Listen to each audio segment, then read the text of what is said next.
શ્રીનાથજી ચરિત્રામૃત સચિત્ર ગ્રંથ શ્રી હરિરાયજી મહાપ્રભુજી રચિત હવે આગળની લીલાનો પ્રસંગ છે, જેમાં અજબકુંવરબાઈ જે હાલનું નાથ દ્વારા છે તે પહેલા નામ હતું સિંહાડ ગામ.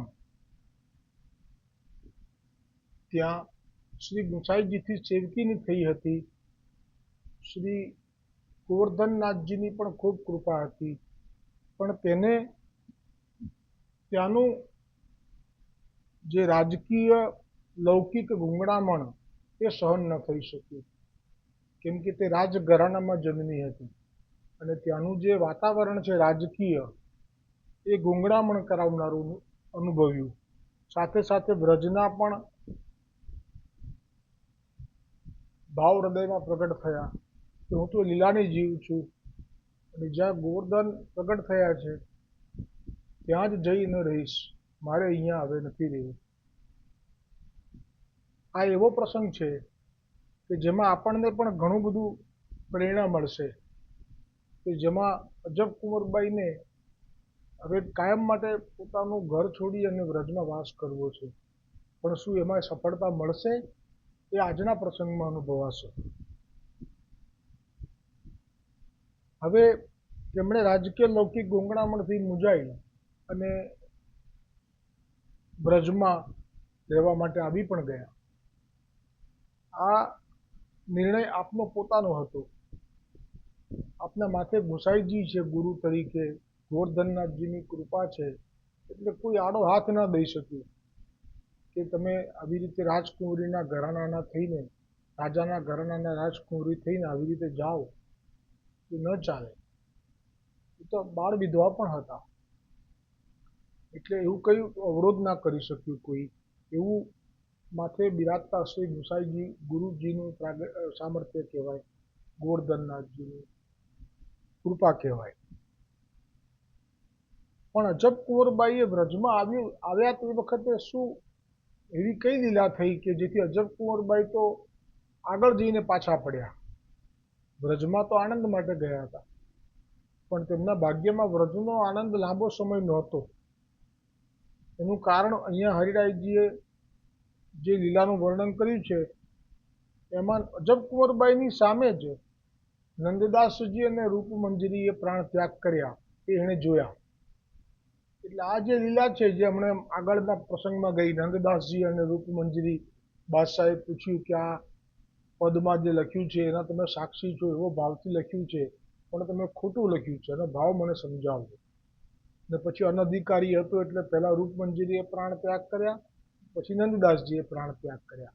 આ અજબકુંવરબાઈ તે વખતે ત્યાં આવી ગયા હતા, પોતાનું ન્યાથ દ્વારા છોડીને, સિંહાડ ગામ છોડીને. એટલે એમણે આ જોયું કે એ જે સ્ત્રી હૃદય છે એટલે એનાથી સહન ના થયું. પણ એ સમયે જ એમનું આવવાનું થયું છે. એક એ જ કારણ છે મુખ્ય કે હવે એમને વ્રજમાં પણ જે ભાવથી આવ્યા હતા તે ભાવનો અનુભવ થવાનો તો બાજુ પર રહ્યો. ઉપરથી આ બે જણાએ જે પ્રાણ ત્યાગ કર્યા અને ગુસાઈજી અગ્નિ સંસ્કાર કર્યા, આ દ્રશ્ય અજબકુંવરબાઈએ જોયું પોતાના સગી આંખેથી. તેથી એમને આંચકો લાગ્યો, પણ કે સ્ત્રી હૃદય છે. હવે તે જ વખતના અરસામાં સુરદાસજીએ પણ માનસીમાં સતત લીલાના રસમાં ડૂબેલા રહેતા અને કીર્તન સેવા કરતા ગોવર્ધનનાથજીની સન્મુખમાં. તેથી મહાપ્રભુજીએ તેમને માથે સ્વરૂપ સેવા નહોતી પધરાવી. તેવા સુરદાસજી હવે પ્રભુનો સંકેત જાણી ગયા, પ્રભુએ આજ્ઞા કરી કે આવી જાઓ, એ આપણે જાણીએ છીએ. પછી સુરદાસજીએ કહ્યું કે ના, મારે 1.25 લાખ પદ રચવાનો સંકલ્પ છે, હજી 1 લાખ જ પદ રચાયા છે. પછી પ્રભુએ ગોવર્ધનનાથજીએ તેમને લીલામાં બોલાવવા હતા એટલે બાકીના 25,000 પદ આપે સ્વયં સિદ્ધ કરી દીધા. જેમાં નામ પાછળ પદમાં છાપ સુરશ્યામ કરીને જે પદ છે એ બધા ઠાકોરજીએ પ્રગટ કરેલા છે. તો સુરદાસજી પણ હવે અજબકુંવરબાઈએ જોયું કે નંદદાસજી, રૂપમંજરી તો મારી સામે ગયા, ગુસાઈજીએ અગ્નિ સંસ્કાર કર્યો. હવે આ જે ઘટના લીલા જોયા પછી જે આંચકો અનુભવ્યો હતો, હજી એ આંચકાના આઘાતમાંથી તો બહાર આવી શકે એવો સમય મળ્યો એ પહેલા તો અહીંયા તો સુરદાસજીનો પણ સમય થઈ ગયો, એટલે તેમનું જે દ્વાર છે સુરદાસજીનું, ગોવર્ધનના એ જે દ્વાર ઉપર ચંદ્ર સરોવર પાસે કુટીર છે આપની, ત્યાં બહાર ચોતરા ઉપર બેસી, જે રાસનો ચોતરો આપણે રાસ કરીએ છીએ જ્યારે પણ જઈએ ચંદ્ર સરોવર, જે ઓટલા જેવું છે, ચોતરા પાસે બેસી ત્યાંથી જ શ્રી ગિરિરાજજી ઉપર શ્રીનાથજીના મંદિરની ધજાના છેલ્લા દર્શન કરી, દંડવત પ્રણામ કરી, અને હવે શરીરની શક્તિ ક્ષીણ થઈ ગઈ હોવાથી થોડું પણ ચાલી શકે તેમ ન હતા, તેથી છેલ્લો મનોરથ કર્યો કે શ્રી ગુસાઈજી પ્રભુ જો મારા આ અંત સમયમાં અહીં પધારી મને દર્શન આપે તો આપ શ્રીના ચરણમાં મસ્તક મૂકી પ્રાણ ત્યાગ કરી લીલા પ્રવેશ કરો.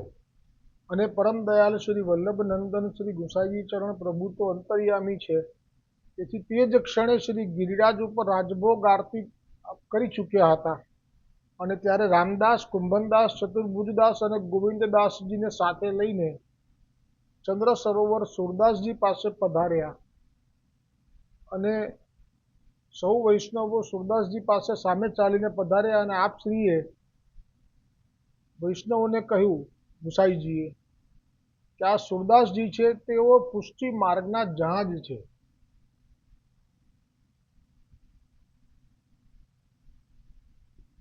તેમના અંત સમયે કંઈક જાણી લેવાની જો ઈચ્છા હોય તો જાણી લેજો, એવી આજ્ઞા કરી.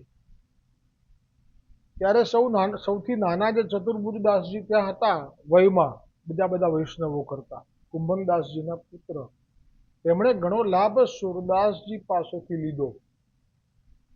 ત્યારે તેના ઉત્તરમાં શ્રી ગુસાઈજી પ્રભુના પ્રતાપ બળે શ્રી સુરદાસજીએ કીર્તન ગાઈને ગાગરમાં સાગર સમાય એમ ઉત્તરો આપી પુષ્ટિ માર્ગના મર્મને સમજાવ્યો. સૌ ગદગદ થયા. અંતે સૌ વૈષ્ણવોએ સુરદાસજીને પ્રશ્ન પૂછ્યો કે આપે હજારોની સંખ્યામાં પદોની રચના કરી છે, પણ શ્રી વલ્લભ માટે અને વલ્લભ નામથી એકેય પદ કેમ ન રચ્યું? સુરદાસજી કહે, મેં શ્રી ઠાકોરજી અને શ્રી વલ્લભમાં કોઈ ભેદ જોયો જ નથી. આ જવાબ સુરદાસજીનો છે. ખરેખર આ પ્રશ્ન કેવો છે ચતુર્ભુજદાસજીનો, કે તમે આ 1.25 લાખમાંથી 25,000 બાદ કરો, 1 લાખ પદ તમે રચ્યા છે, એમાં મહાપ્રભુજીના નામનું એકેય પદ નથી રચ્યું, કે મહાપ્રભુજીનું નામ પણ નથી આવતું, કે મહાપ્રભુજી માટે પણ કોઈ પદ નથી રચ્યું? આવું કેમ? તો સુરદાસજી જે જવાબ આપે છે કે મેં શ્રી ઠાકોરજી અને શ્રી વલ્લભમાં કોઈ ભેદ જ જોયો નથી, એવું કહી દીધું.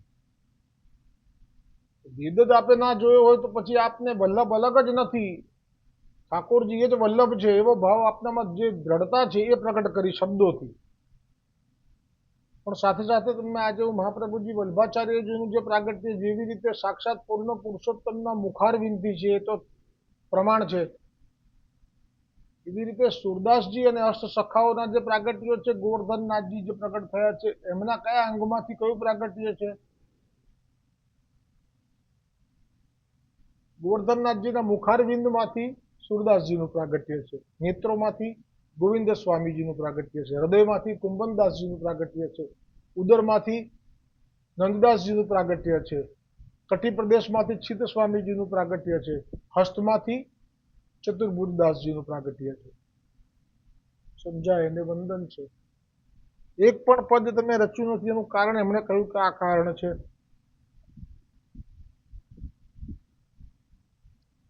શ્રી વલ્લભના નામનો ઉલ્લેખ પછી એ વખતે જે આવું કહ્યું ત્યારે દ્રઢ ઈને ચરણ કેરો ભરોસો, શ્રી વલ્લભ નખ ચંદ્ર છટાબીને સબ જુગમાજુ અંધેરો, આશ્રયનું જે પદ છે આ ત્યારે પ્રગટ થયું છે અંત સમયે. શ્રી વલ્લભ નખ ચંદ્ર છટાબીને સબ જગમાજુ અંધેરો, અને છેલ્લે ગોલોકપતિ યુગલ સ્વરૂપમાં ધ્યાન કેન્દ્રિત કરી શ્રી ગુસાઈજીના ચરણારવિંદમાં મસ્તક ઝુકાવ્યું અને દેહ છોડી દીધો અને નિત્ય લીલામાં પ્રવેશ કરી ગયા. એટલે એમનું પણ જે અગ્નિ સંસ્કાર થયો અને દેહ છોડવાનું થયું, આ પણ અજબ કુંવરબાઈના ભાગ્યમાં લખેલું હતું. અજબ કુંવરબાઈ આયા હતા ઘરના રાજકીય ગૂંગણામણથી મુક્ત થઈ અને વ્રજના આનંદને માણવા, પણ એ માણવાનો સમય એમની પાસે અત્યારે યોગ્ય નથી. કેમ કે હમણાં જે ગયા છે એ નંદદાસ અને રૂપમંજરી ગયા છે. ગુસાઈજીએ પોતાના શ્રી હસ્તે એમને અગ્નિદાહ આપ્યો છે. આ બધું કંઈ જોવું સ્ત્રીજનોને તો બહુ અઘરું છે. સ્ત્રીજનોને સ્મશાન સુધી આવવાની પણ આજ્ઞા નથી આ કારણથી. અને આ તો બધું અજબ કુંવરબાઈ હવે તો સુરદાસજીનું પણ જોયું. એટલે અજબ કુંવરબાઈ આ વાતની જાણ થઈ તે જીરવી ન શક્યા. કારણ નંદદાસ પછી રૂપમંજરી અને હવે સુરદાસજીના દેહનો ત્યાગથી આંચકો એવો લાગ્યો. હવે શ્રી ગુસાઈજી પ્રભુ તો બધું જાણે છે કે અજબ કુંવરબાઈ જે કયા ભાવથી આવ્યા છે, પણ હવે અત્યારે એમને શું હૃદયમાં વેદના થઈ રહી છે. આ તો અજબ કુંવરબાઈના દુઃખને ગુસાઈજી તો કોણ કેમ ના જાણે. એટલે આપણે જાણ્યું કે આ જીરવી નહીં શકે. કેમ કે હજી તો કારણ કે પ્રથમ નંદદાસ પછી રૂપમંજરી સુરદાસના દેહ ત્યાગ પછી આંચકો લાગ્યો. શ્રી ગુસાઈજી પ્રભુ બધું જાણે છે. હજી તો કપરો સમય આવશે. કેમ કે હજુ ભગવદીઓ દેહ છોડી ધામમાં લીલામાં જશે. આ એકદમ જ અચાનક જ બધા એક પછી એક જવા લાગ્યા છે. એવી અજબ કુંવરબાઈને ખબર નહોતી અહીંયા આવ્યા ત્યારે. તેથી શ્રી ગુસાઈજીએ અજબ કુંવરબાઈને પાછા મેવાડ જવાની આજ્ઞા કરી દીધી. આ ગૃહસ્થ આશ્રમ છે, આપણું ઘર છે, એ આપણા ભાગ્યમાં લખેલું છે. એટલે વ્રજ એને રસનો ચટકો કરવો હોય તો જવાય, પણ ત્યાં કુંડ બનાવીને ત્યાં ડૂબવાની વાત નથી. આ પ્રસંગ મળે છે આમાંથી. ગુસાઈજીએ જો એમ કહ્યું કે તમને હજી જીરવાશે નહીં, તો તમે આ વ્રજમાંથી પાછા તમે નાથ સિંહાડ ગામ, તમારું જે નાથ દ્વારા પછી નામ પડ્યું આ નાથજી પધાર્યા પછી, સિંહાડ ગામમાં આપના રાજ્યમાં પાછા જતા રહો. શું ગુસાઈજીની આવી આજ્ઞા એ શું કહી જાય છે? તો કે તે વખતે તો આ કારણથી એમને કહ્યું. અત્યારે જો કોઈ વૈષ્ણવો જાય અને વ્રજમાં બહુ લાંબો સમય રહેવા માટેની ઈચ્છા કરે કોઈ પણ ઘરમાં, તો એ વખતે ગુસાઈજીની આ જ આજ્ઞા હોય. એ વખતે તો મરણને જોઈને આંચકો અનુભવી એવી એટલે આજ્ઞા કરી. હવે એની જે પરિસ્થિતિ જેમાં ત્યાં વૈષ્ણવો ન હોય અને ત્યારે જ્યારે રહેવાનું આવે કોઈ ચોબાજીના આશ્રિત, અને એ ચોબાજી એ નીતિથી બધી રીતે વૈષ્ણવને અનુકૂળ છે કે નહીં એ બધું ગુસાઈજી જાણે. એટલે ગુસાઈજી પોતાના જીવને શ્રમ પડે છે તો સહન નથી કરી શકતા. તો તે વખતે તે જીવ જો કોઈ પ્રભુની ગુસાઈજીની પ્રેરણા થાય અને વિચારે કે ના હવે ના રહેવા અહીંયા, ભલે આવી ગઈ છું, બધાને જાહેર થઈ ગયું છે, તો મારે ક્યાં કોઈની પાસે પ્રમાણપત્ર લેવાનું છે કે હું પાછી આવી તો કેમ આવી. મારે ક્યાં કોઈને એના માટે બધું લખાણમાં લખીને આપવાનું છે કે આ કારણથી હું પાછી આવી. મારા તો નાથ પ્રેરણા કરે છે, જેમ ગુસાઈજીએ કહી દીધું, આજ્ઞા જ કરી દીધી કે જબ તમે પાછા જાઓ.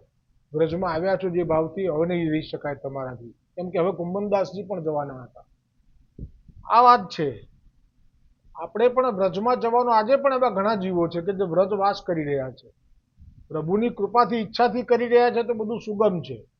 પણ જેમ અજબ કુંવરબાઈની જેમ હઠ કરીને કરી રહ્યા છે, તો પછી માનજો કે એમને ત્યાં અનુકૂળતા નથી. અનુકૂળતા નથી તો જે શ્રમ પડે છે એનું દુઃખ ગુસાઈજીને વલ્લભને થાય છે. મહાપ્રભુજી તો ત્યાં સુધી કહી દીધું, પાખંડ પ્રચુરે લોકે. એમાં આ વ્રજમાં પણ જે પાખંડ છે એનો પણ ઉલ્લેખ કરી દીધો કૃષ્ણાશ્રય ગ્રંથમાં. એટલે જે સ્થિતિ છે એ આપણી ઓરા હોય ત્યાં સુધી તો બરોબર છે, પણ આપણી ઓરા નથી, આપના સાત લાલન અને સાત નિધિ સ્વરૂપ બિરાજતા હતા. એ તો કેટલી મોટી વાત છે કે તમને ત્યાં ગયા પછી કોઈ પણ અશુભ ઘટવાનું હોય તમારા પ્રારબ્ધનું તો પણ ના ઘટવા દે એવા આપના લાલનશ્રીઓનો પ્રતાપ હતો. કદાચ આપ વિજય કરીને ગયા છો યાત્રા કરવા, વૈષ્ણવોનો અંગીકાર કરવા પૃથ્વી ઉપર, દ્વારિકા કે વગેરે, તો ત્યાં લાલનશ્રીઓ બિરાજતા. એટલે ત્યાં ગયા રહ્યા 15 દિવસ, મહિનો, 2 મહિના, તો પણ તમને કોઈ તકલીફ નહોતી પડતી, કારણ કે ત્યાં બાલક પધારતા હતા, બિરાજતા હતા. હવે કોણ છે તમારું ત્યાં? હવે તો મહાપ્રભુજી વલ્ભાચાર્યએ કીધું કે પાખંડ પ્રચુરે લોકે. તો તમે ત્યાં જાઓ છો તો તમે આ બધાથી બચી શકવાના હો, પાખંડથી. કે તમારા ત્યાં રહેવાથી તમને તમે વૈષ્ણવ છો, વલ્લભીય વૈષ્ણવ છો, તો એવા ભાવવાળા સામે કોઈ મળવામાં કે સાથે રહેવામાં કોઈ છે તમને સહારો, તો તમે જરૂરથી જાઓ. અન્યથા તો જુઓ, ગુસાઈજીએ તો કહી દીધું કે